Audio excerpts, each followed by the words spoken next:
Hi అండి. అందరికీ నమస్తే. అందరికీ ముందుగా రథసప్తమి శుభాకాంక్షలు. ఈ రథసప్తమి రోజున రథసప్తమి వ్రత కథ విన్నా, చదువుకున్నా ఎంతో పుణ్య ఫలితం అనేది దక్కుతుంది. ఆ సూర్యభగవానుని ఆశీస్సులు మనపై, మన కుటుంబంపై ఎల్లప్పటికీ ఉంటాయి.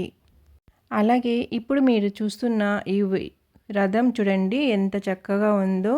స్వామివారు ఇది తిరుమలలో రథం తిరుగుతుందన్నమాట. ఊరేగింపు అవుతుందన్నమాట. నేనైతే చూశాను. మీకు చూపిద్దాము, దర్శనమిద్దామని చెప్పి ఈ వీడియో అయితే చేస్తున్నానండి. అలాగే ఇప్పుడు మనం రథసప్తమి వ్రతకథ గురించి తెలుసుకుందాం. యతీసురుడు కృష్ణుని ఇలా అడిగెను, ఓ కృష్ణ, రథసప్తమి నాడు చేయవలసిన విధి విధానము అనుసరించి భూలోకమున మనుష్యుడు చక్రవర్తి కాగలడని నీవు చెప్పియుంటివి. అట్లు ఎవరికైనాను ప్రాప్తించినదా అనగా కృష్ణుడు ఇట్లు జవాబు చెప్పెను. కాంబోజ దేశమున యశోదవర్తియును చక్రవర్తి ఉండెను. ఆయన వృద్ధాప్యమున ఆయన కుమారులందరూ సర్వరోగముల చేత బాధపడుచున్న వారైరి. అట్టు కర్మ పరిపాలకం ఎందువలన కలిగినదో తెలుపవలసినదని ఒకనానొక బ్రాహ్మణ శ్రేష్ఠుని అడిగెను. అట్లడిగిన రాజుతో, ఓ రాజా, వీరు వీరి పూర్వజన్మలో వైశ్యకులమున జన్మించి మిక్కిలి లోబులైయుండిరి. అందుచేత వీరిట్టి రోగములకు గురి కావలసిన వారైరి. వారి రోగ నివారణకు రథసప్తమి రోజున జరుగు కార్యక్రమమును చూడవలెను. ఆ విధముగా నా వ్రతము చూచినంత మాత్రమున దాని మహత్యము చేవారి పాపములు పోవును. కాగా వ్యాధితో బాధపడు వాడిని గోని వచ్చి ఆ వ్రత వైభవమును వారికి చూపవలెను అని బ్రాహ్మణుడు చెప్పగా, రాజు, అయ్యా, ఆ వ్రతమిట్లు చేయవలెను, దాని విధి విధానమును తెలుపుము అని ప్రార్థించెను. అందులకు బ్రాహ్మణుడు, ఓ రాజా, ఏ వ్రతము చూచినంత మాత్రమున జడత్వము నశించిపోవునో ఆ రథసప్తమి అని పేరు గల వ్రతము సర్వులు ఆచరించదగినది. ఆ వ్రత ప్రభావమున సకల పాపములు హరించి చక్రవర్తిత్వము కలుగును. ఆ వ్రత విధానమును తెలుపుచున్నాను, శ్రద్ధగా వినుము. మాఘమాసమందలి శుక్లపక్షమున వచ్చు షష్ఠి తిథి దినమున గృహస్థు ఈ వ్రతమాచరించినని తలపవలెను. పవిత్ర జలము గల నదులలో గాని, చెరువునందు గాని, నూతి ఎందు గాని తెల్లని నువ్వులతో విధి విధానముగా స్నానమాచరించవలెను. ఇలవెలుపులకు, కులదేవతలకు, ఇష్టదేవతలకు మ్రొక్కి పూజించి అటు పిమ్మట సూర్యదేవాలయమునకు పోయి ఆయనకు నమస్కరించి పుష్పములు, ధూపమును, అక్షితులతో శుభప్రాప్తి కొరకు పూజించవలెను. పిదప స్వగృహమునకు వచ్చి పంచయజ్ఞము గావించి అతిథులచే సేవకులతో భావుకులతో భక్ష్యభోజ్యములు ఆరగించవలెను. ఆ నదియున తైలము శరీరమునకు పూసుకొని స్నానము చేయరాదు. ఆ రాత్రి వేదపారగులగు విప్రులను పిలిపించి సూర్యభగవానుని విగ్రహానికి నియమము ప్రకారము పూజించి సప్తమి తిథి రోజున నిరాహారుడై భోగములను విసర్జించవలెను.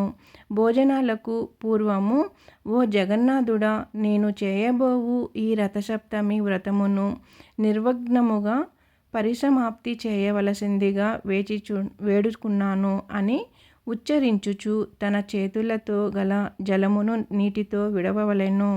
అట్లు నీటిని విడిచిపెట్టి బ్రాహ్మణులు తాను గృహమున నేలపైన రాతి శయనించి జితేంద్రియుడై ఉండి ఉదయమున లేచి నిత్యకృత్యములు ఆచరించి శుచి అయి ఉండవలెను.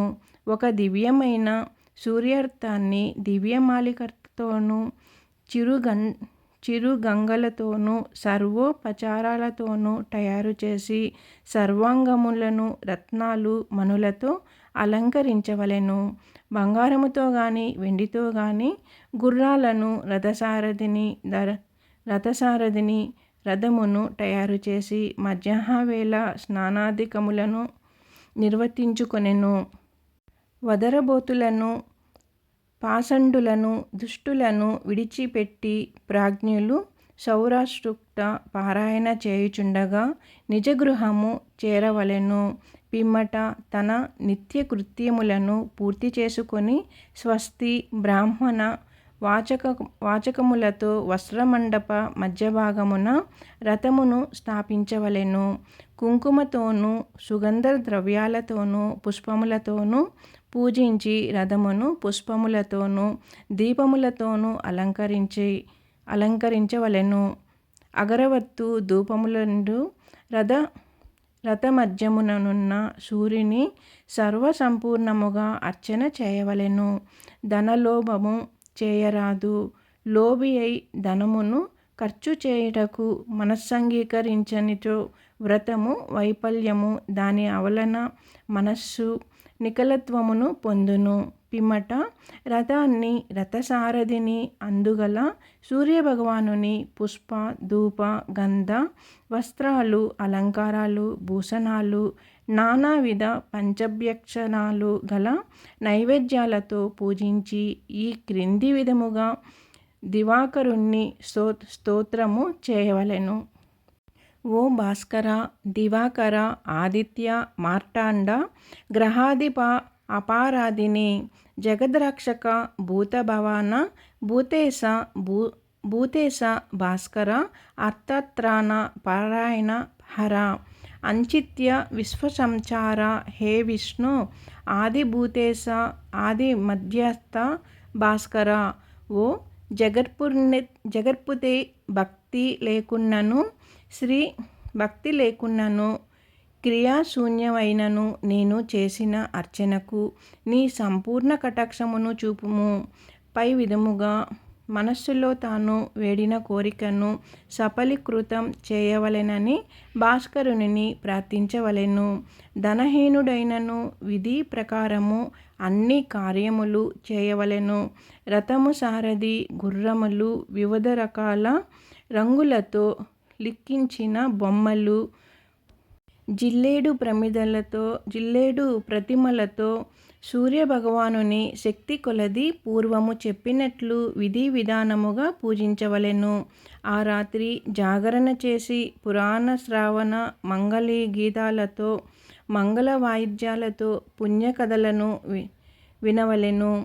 పిమ్మట రథయాత్రకు బయలుదేరి సూర్ని మనస్సున ధ్యానమనేయుచు అర్థని మీలిత నేత్రుడై చూచవలెను. ప్రాతఃకాలమున లేచి విమలుడై స్నానకృత్యము నిర్వర్తించుకొని బ్రాహ్మణులకు తృప్తిగా భోజనము పెట్టి వివిధ రత్నభూషణములతో ధాన్యదూతాలతో వస్త్రాలను ఇచ్చి తృప్తిపరచవలెను. ఇట్లు చేసిన అశ్వమేధ యాగము చేసిన ఫలము లభించును అని బ్రాహ్మవిధులు చెప్పిరి. పిమ్మట యథాశక్తి దానము నీయవలెను. ఈ రథమును తమ పురోహితులైన గురుదేవతలకు రక్తవస్త్ర యుగళంతో సమర్పించవలెను. ఆ విధంగా చేసినచో ఎందుకు జగత్పతిగా ఉండును. కాన సర్వయత్నమున చేత రథసప్తమి వ్రతమాచరించవలెను. దానివలన భాస్కరానుగ్రహము గలిగి మహాతేజులు, బలపరాక్రమవంతులు అయి విపుల భోగములను అనుభవించి రాజ్యమును నిష్కంటకముగా చేసుకొందురు. ఈ రథసప్తమి వ్రతమును చేసినచో పుత్ర పౌత్రాదులను బడసి చివరగా సూర్యలోకము చేరును. అక్కడ ఒక కల్పకాలము చక్రవర్తి పదవి అనుభవించెను. అప్పుడు కృష్ణుడు ఇలా చెబుతున్నాడు. ఈ విధంగా ఆ ద్విజోత్తముడు సర్వ విషయములను చెప్పి తన దారిని తాను పోయెను. రాజు ఆ బ్రాహ్మణ శ్రేష్ఠుడు పదేశించిన రీతిగా ఆచరించి సమస్త సౌఖ్యములను అనుభవించెను. ఈ విధముగా ఆ రాజపుత్రులు చక్రవర్తిత్వము పొందిరి. ఈ కథను భక్తితో ఎవరు విందురో వారికి బాణుడు సంతసించి మంచి ధనధాన్య సంపదనిచ్చును. ఈ విధముగా బంగారుతో చేయబడిన సారథి గుర్రాలతో గూడుకొని శ్రేష్ఠ రథమును మాఘమాస సప్తమి రోజున ఎవరు దానము చేయుదురో వారు చక్రవర్తిత్వమును పొందగలరు అని కృష్ణుడు కథ చెప్పారనమాట. ఈ కథ మీకు నచ్చినట్లయితే కానీ ఛానల్ సబ్స్క్రైబ్ చేసుకొని లైక్ ఇవ్వండి. ఇలాంటి కథలు మీకు నాకు తెలియకపోయినా తెలుసుకొని మరీ మీకు వివరిస్తూ ఉంటాను. రథసప్తమి వ్రత కథ అయితే తెలుసుకున్నాం కదండి. ఈరోజు రాత్రిలోపు వింటే మంచిదండి.